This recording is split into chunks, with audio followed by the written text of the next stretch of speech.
Russia has increased the intensity of its assault on Ukraine. Moscow has said that it has fired as many as about 50 missiles in retaliation to the Ukrainian strikes. Kiev claims that at least about 8 missiles struck its largest dam in the Zaporizhzhia region. At least 5 people have died in the attack, and more than 1 million people at this moment in Ukraine are said to be without power. These images on your screen are from the Russian attack. According to the Russians, these missile strikes were meant to punish Kiev for carrying out attacks and strikes during Russia's presidential election.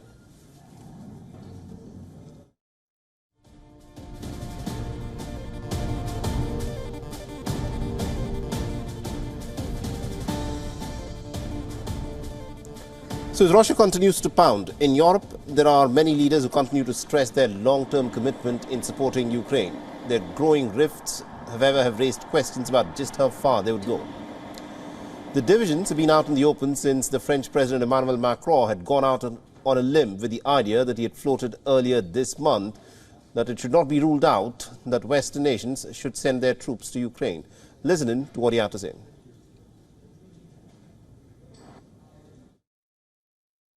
There is no consensus today to officially, openly and with endorsement send troops on the ground.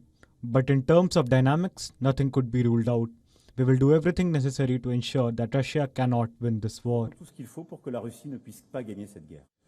So there is no doubt that a very real divide has opened up over the months, meaning that the northeastern part of the continent is on a war footing, which is on the front lines against the Russian threat, while further west and south, other nations have taken a lesser view of this conflict. A poll that was conducted in 12 EU nations by the think tank European Council on Foreign Relations has shown that on an average only about 10% of the Europeans now believe that it is possible for Kiev to achieve victory, in comparison to 20% who believe that the victory is likely to be that of Moscow's. A relative majority also anticipates some kind of a compromise, and discussions in the room amongst the 27 European Union leaders has reflected these divisions.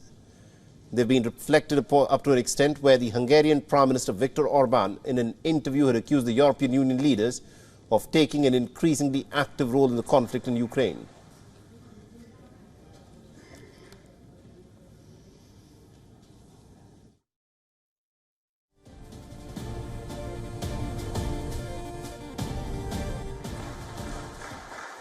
They are fighting their own war against Russia on the side of Ukraine. We are not at war with Russia. They are at war, and they even speak as if Russia must be defeated. In order to achieve this, they undertake more and more things, dare to do more and more things, or at least prepare to do so. Az ország számára fontos döntés.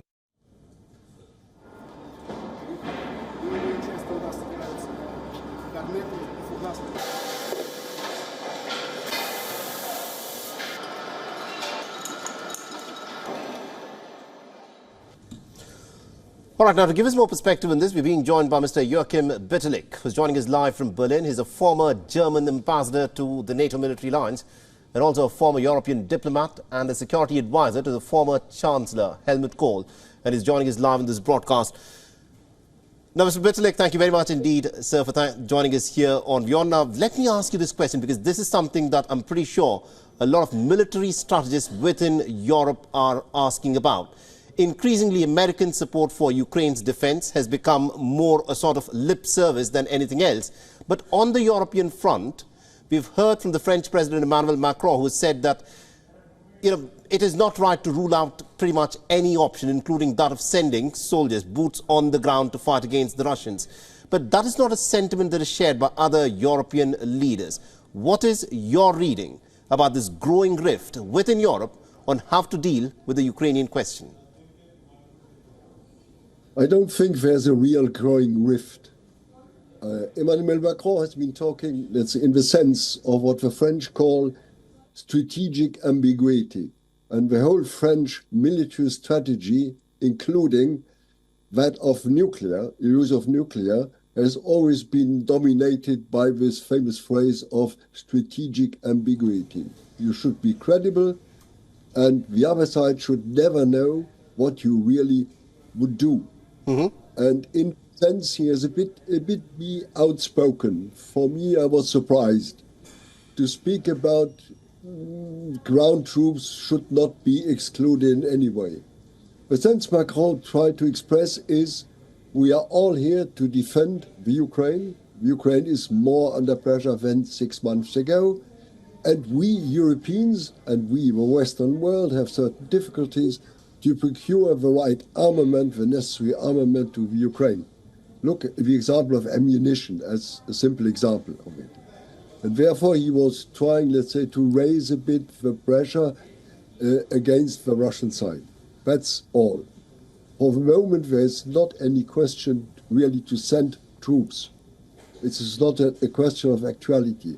The question, but is how to reinforce the steps of, first of European defense itself, and second, how to raise the capabilities, the capacities of Europe to help, to assist the Ukraine. And this is a debate which has just begun in Europe.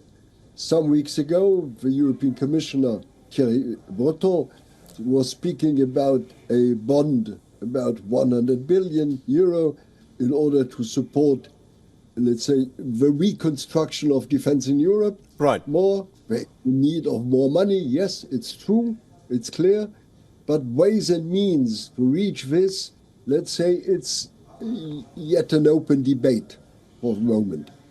There are other possibilities, for example, that the European Investment Bank should raise part of their investment in favor of defense, right, or the national supportive banks could do so. They could reach steadily 100 billion without any problem, in my view. And there is one new area, please.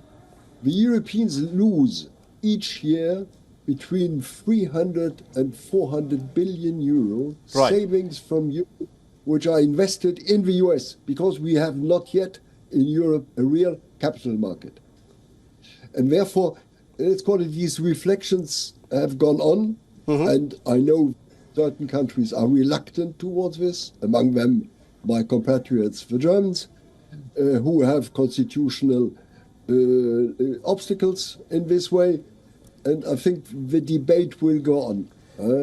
And Ambassador Bitterlich, I think you're giving us a classic diplomatic answer. You're saying that it is important to maintain strategic ambiguity in terms of the stance that Europe wants to take against Russia. But the fact is, listening to what Viktor Orban said, he said that this is their war, it is not our war. We are not at war with Russia. This is a statement that's been put out by Viktor Orban. How does Brussels look at a statement like this? Well, the state of Viktor Orban is not the easiest one within the European Union. He is contested to some extent. But on the other hand, he is reflecting the view of a great majority of European nations, saying clearly it's not NATO which is in war with Russia, it's the Ukraine in war, and we are doing our best to defend the Ukraine. Full stop. And what the Western world in part is fearing that if the Ukrainians have not enough ammunition, they have not enough people, enough soldiers, that could come under growing pressure from the Russian side, and could lose even more territory to the Russians. All right, we'll have to leave that.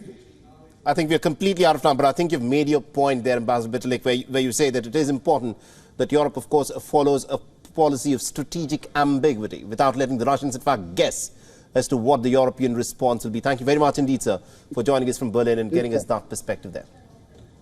Exactly. Thank you very much. WION is now available in your country. Download the app now and get all the news on the move.